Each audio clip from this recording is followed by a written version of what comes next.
So before Kendrick Lamar came out on stage at the Grand National Tour in Phoenix, Arizona, there was a Chanel ad that played that had Kendrick featured in it, where Kendrick was modeling for some sunglasses. And I've seen a lot of discussion about this recently, and Kendrick even has been doing like Gatorade ads as well. Of like Kendrick is a sellout. He is kind of selling out for money. Obviously, it's kind of the definition of selling out in a way.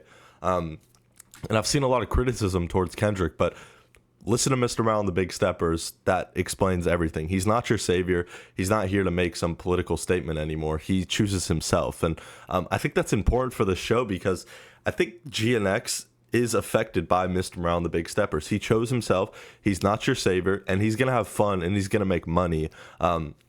I think this show is kind of a dilemma between that because there's some visuals throughout the show. There's some themes of the videos, of the depositions, where Kendrick is kind of fighting that creative, artistic expression and artistic integrity while also having the songs like Not Like Us and TV Off, which are just going to ring off in a stadium. So it is kind of that balance of kind of making the hits, making songs that are going to appeal to the masses while also having songs like Euphoria and Reincarnated on your set list that are just complete storytelling tracks where I was sitting, at least, people aren't really understanding it and people aren't really into it, because I know from experience I was like the only one really vibing with like Reincarnated. A lot of people sat down during that, even like Man at the Garden as well. And I really respect Kendrick for putting those songs on the set list because, again, they're not very popular and they're not catchy songs. They're not like us. They're storytelling songs and they're lyrical masterpieces, in my opinion. And to put that on your set list for your biggest tour yet in front of 70,000 people, it's just, I have so much respect for Kendrick for doing that. But again, it is kind of that dilemma of one of the biggest themes of the show is balancing money, power with respect. And that is actually one of the visuals from the show during Family Ties. It had money, power, and then in the middle, respect. So that's a big theme. And another big theme of the show was love and hate.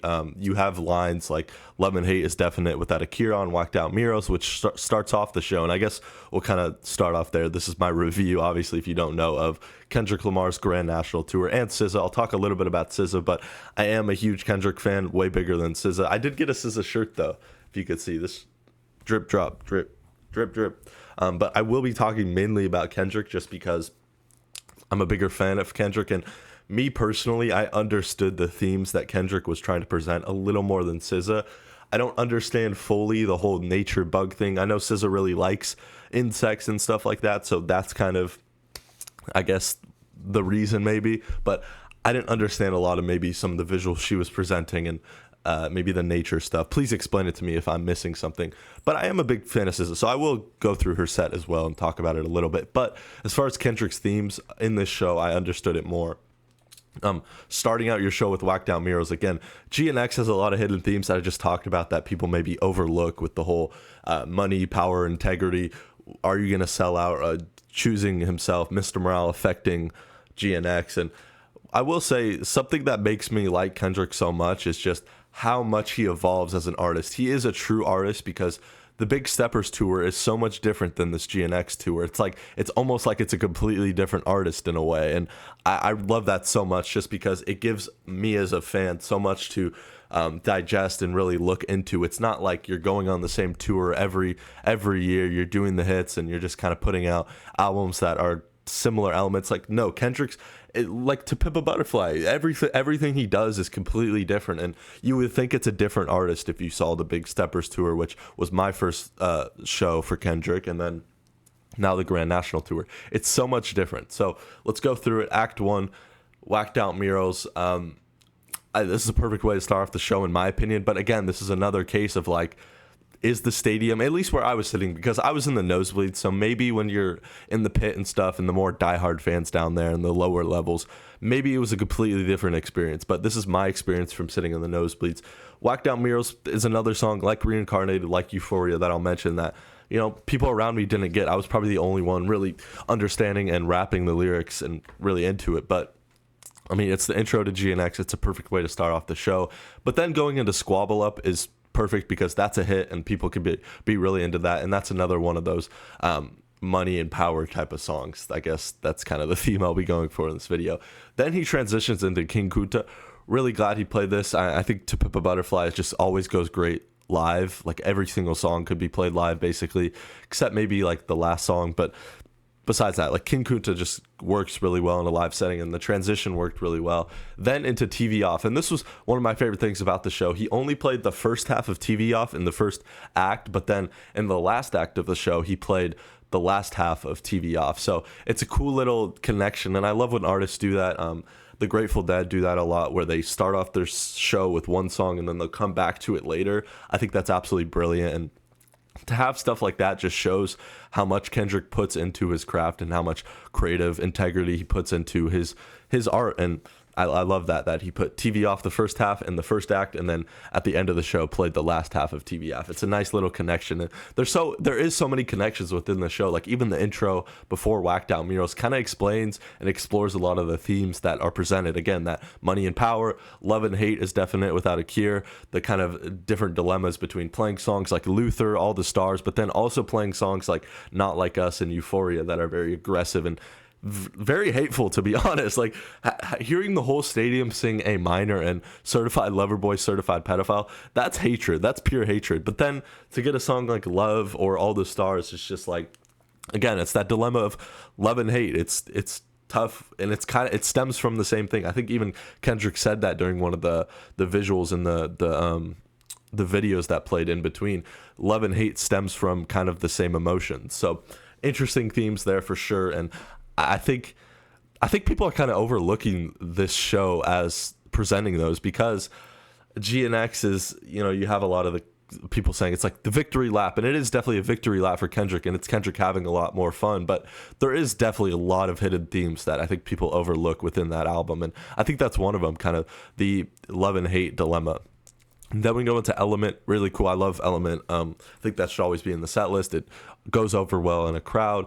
Then 30 for 30, and this is where SZA comes out. That part was really cool, how it showed the deposition interview, and then SZA is like explaining how to say her name, SZA, and I thought that was really cool. And then she rises up with the GNX car, but this time it's covered in like leaves and stuff and nature, which I thought was really cool, because honestly, I would have preferred more stuff like this, where SZA's set feels so much different than Kendrick's set, and that's kind of a problem for me, and I'll kind of talk about that in a second, but I think it would have been really cool if maybe their sets were a little bit more connected, like it was for 30 for 30, with the GNX car being covered in leaves and nature. So it's presenting SZA's aesthetics with Kendrick's aesthetics and combining them.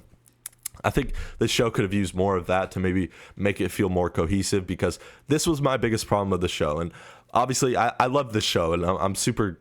I mean, Kendrick's a GOAT performer, and SZA was really good as well. But I do think the show would have been better if Kendrick and SZA's sets were separate, just because of that one fact that it doesn't feel very cohesive with the different aesthetics that are presenting. SZA has the nature, the insects. Kendrick has the West Coast, Compton, GNX aesthetics going for him. And it doesn't feel cohesive when the two sets are kind of combined together, because... and it also creates kind of a weird dynamic between the crowd, because you have people like the teenage girls trying to go see SZA, and then you have people like me going to see Kendrick, and it kind of creates a weird dynamic, because as much as I like SZA, and as I pretty much knew every song that she played, I don't know a lot of the lyrics by heart, and I'm not super into it, because again, I don't know the lyrics as much as a big SZA fan, so I'm not as into it as I was for Kendrick, obviously, and it creates a weird dynamic, because the same thing could be said about Kendrick and SZA fans, and when Kendrick's performing, they maybe know the hits and they know a few songs, but when he plays songs like Reincarnated, they're just kind of bored and like whatever, or Man at the Garden, and it creates a weird dynamic. And I think it would have felt more cohesive and would have created a better atmosphere if SZA had her own set and then Kendrick had his own set, and they came out, or SZA came out during Kendrick's set and performed their songs together. I think that would have been better, but it is kind of a cool concept to just have like 3 hours of music of just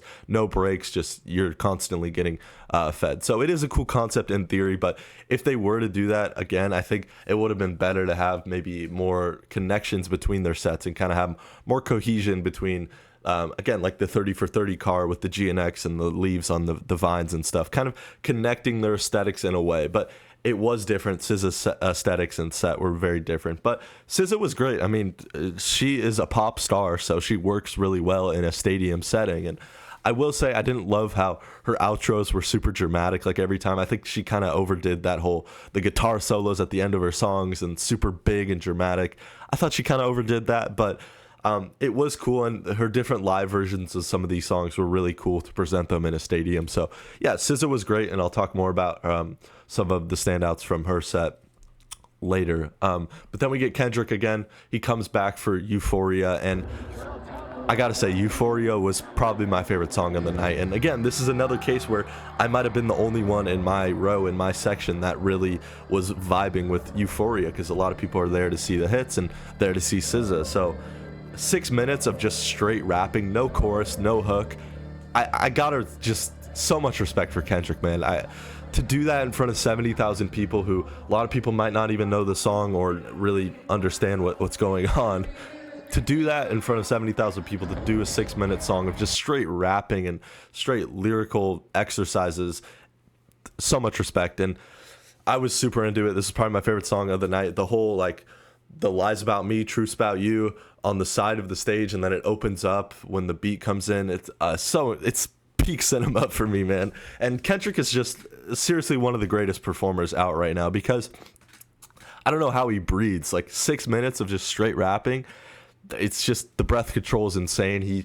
He's literally like an athlete up there. A lot of performers, maybe they've rehearsed so much and it's almost like robotic, and they're just kind of up there maybe to get the bag or whatever. But Kendrick is up there to really prove to you that he's the guy. He is the GOAT, because he is such an athlete up there, and he's just trying to prove to you, like, yeah, I'm the greatest to ever do it. And so much respect for Kendrick with that. And then Hey Now was really good. Reincarnated, again, to do that, a storytelling track, so much respect. Then Humble, big hit, so that's going to get the crowd engaged.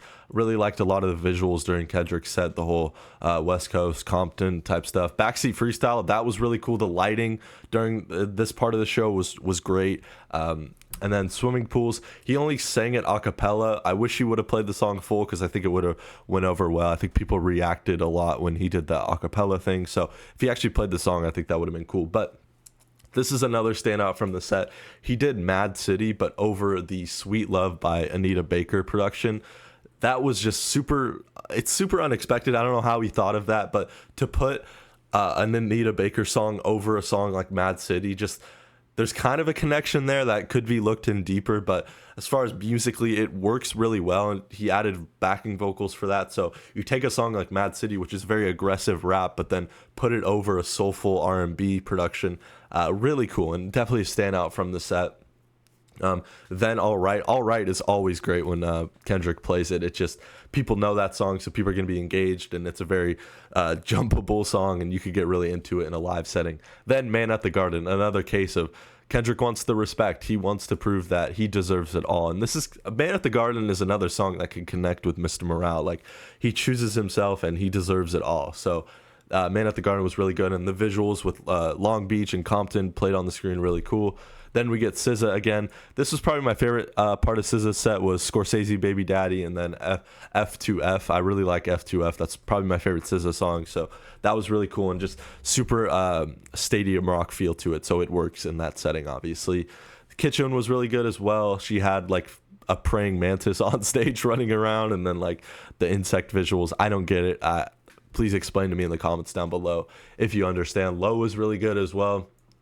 Then she does Doves in the Wind, and Kendrick comes out. I do really like, as far as my criticisms, how like it doesn't feel cohesive.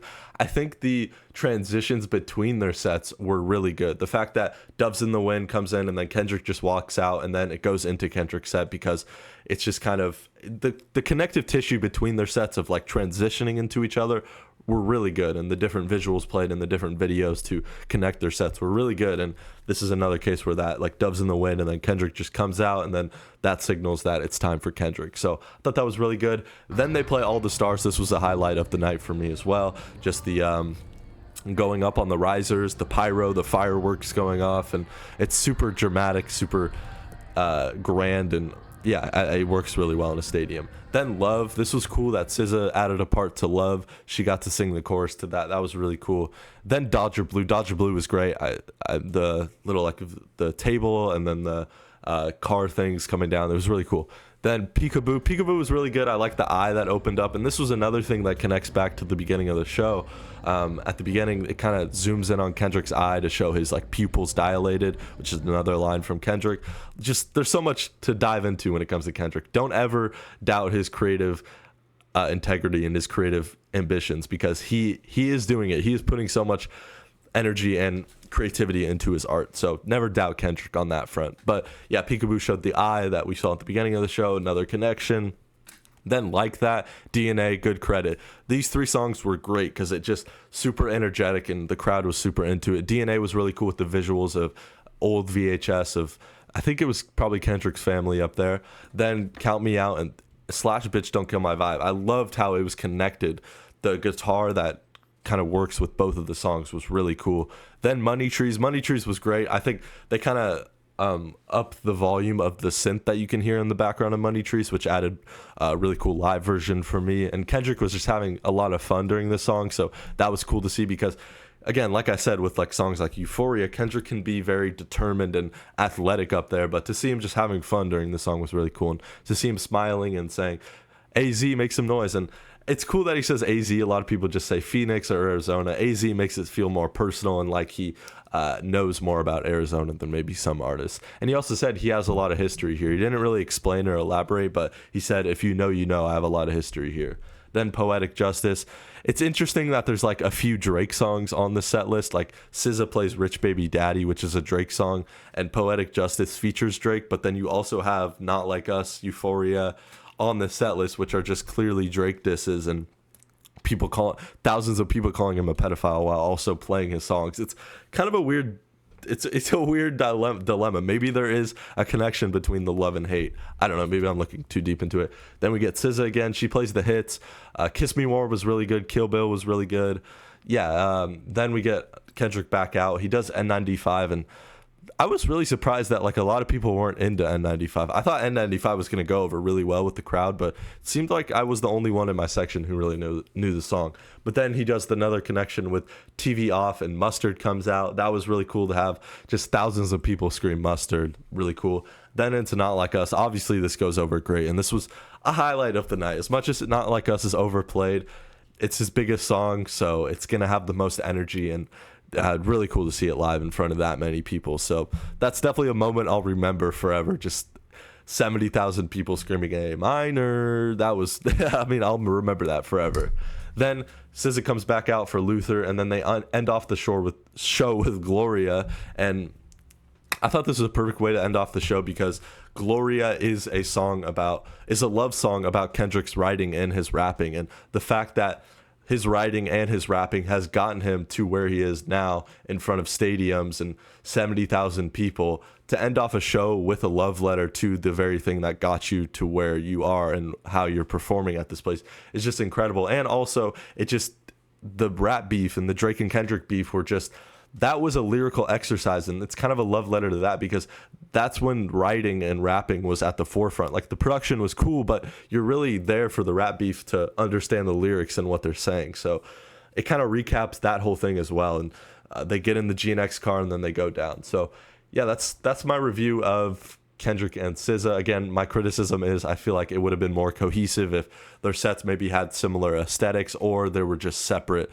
sets and SZA came out later with Kendrick or something like that. But other than that, this was fantastic. Kendrick is one of the best performers, and he's just an athlete out there. He's trying to prove something. SZA is a pop star that just works so well in a stadium, and some of the choruses on her songs and some of the production choices on her songs just feels so powerful in a stadium. So really good. I'm glad I got to see this, because this is a historic stadium tour, because hip hop has never really been at this level as far as a tour goes. It's almost like Kendrick has achieved stadium rock, but it's rap, if that makes sense, because it's just so grand and on such a large scale that it's insane. And I'm gonna probably make a video on this, how I don't know if this could be the last time we see something as big as this in hip hop, because I don't see a lot of young superstars coming out. Kendrick is pushing 40, so it's I don't know. That's a conversation for a different time as far as if we'll ever see this type of a tour with hip hop. But